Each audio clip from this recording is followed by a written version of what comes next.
Hi.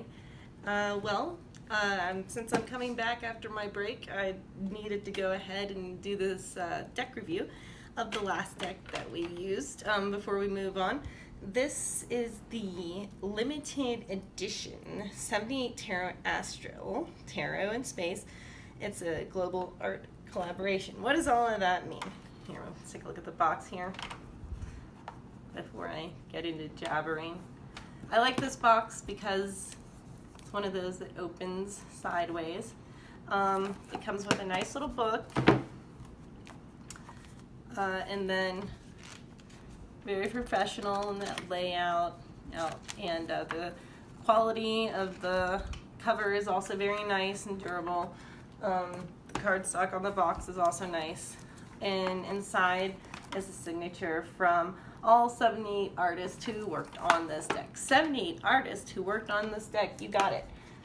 Each 78 Tarot is a collective of 3 women. It's Katie Welsh, four women: Katie Welsh, Delphine Demers, Trish Sullivan, and Joanna Nelson.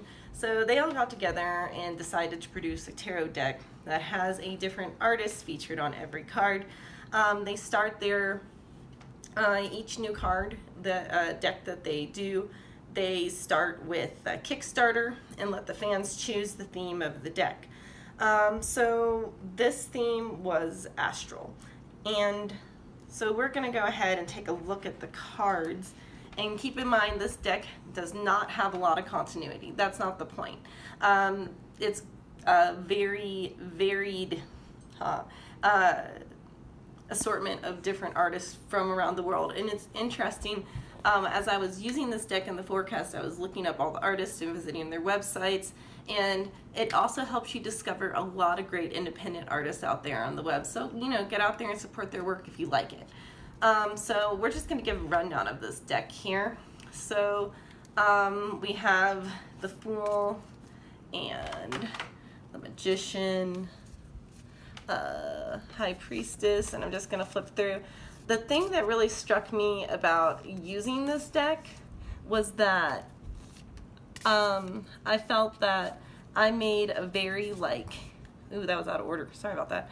I made a really deep connection with some of these card images, to the point that they were showing up in my life in the 3D world. So sometimes only one card is really what you need for doing a reading with this deck, because there's so much going on in most of these pictures that you can dive into the symbolism and answer your question just on a 1-card reading.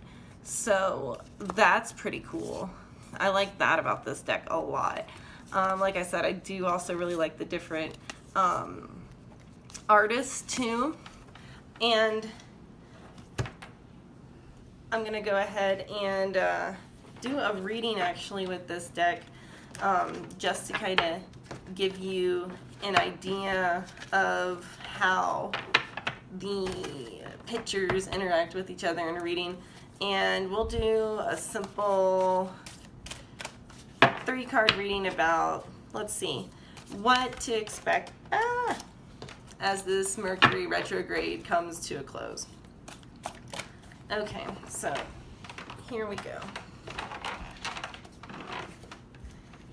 Meditation. Oh, bunker down, tie down, take it easy, relax, and just let things be. Empty your mind, take all your garbage out to the curb, and get rid of what you don't need.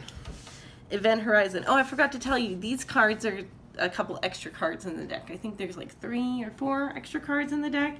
So that's kind of funny that I forgot to tell you about them and they're showing up. Anyway, Event Horizon. Now this is you're going to have to remain very focused and very centered, because we're going to be feeling a big shift coming on. So be on the lookout for that.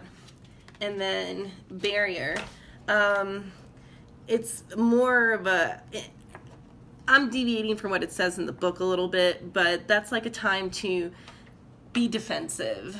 And sometimes the best thing to do is wait it out before you make a move. So that's kind of, so let's take a look here and see how these cards kind of relate to each other as far as, you know, the energy flow as well. Now, even though they're all very different, the stars tie it together, which is something that I've used a lot when trying to tie what the meaning in the different cards together. And also, I found, you know, there's 3 very powerful looking women. So, you know, tap into that feminine power too. So, you know, this deck is not for beginners. This is not a beginner's deck. I'm sorry, I would never give this to a beginner and ask them to read me with it, just because of the fact that, you know, there's so much to dissect in like one card itself. I would recommend that if you're a beginner and you want this deck, to just do 1 card readings. It'll really give you a deeper insight into the cards. So yeah, it's a good, I guess I'll take that back. It's good for beginners if you're going to do 1 card readings, and you can branch out from there. And I'm a little old-fashioned, and I think that, you know, a good old Rider-Waite is what everyone should start with. But anyway, so that's kind of a look at this Astral Tarot. We have Jillian C. Wild's Naked Heart Tarot coming next. 78 Tarot and I have talked about the Nautical deck, which might be the deck for fall. We'll see where that goes. So stay tuned for that. The forecast is going to be back online this week after my month break. So look out for that. I've got an interview coming from 78 Taylor as well, so you can check that out on my website, or it'll be in the newsletter. You can go to www.magdalenatarot.com, www.magdalenatarot.com, and check all that out. I'll be doing it's going to be October, so if you're in Denver, you're going to be able to catch me out at different fairs and stuff. Check my website for notices about that. And then, yeah, so good to see you guys again, and I look forward to reading for you. Take care. Bye.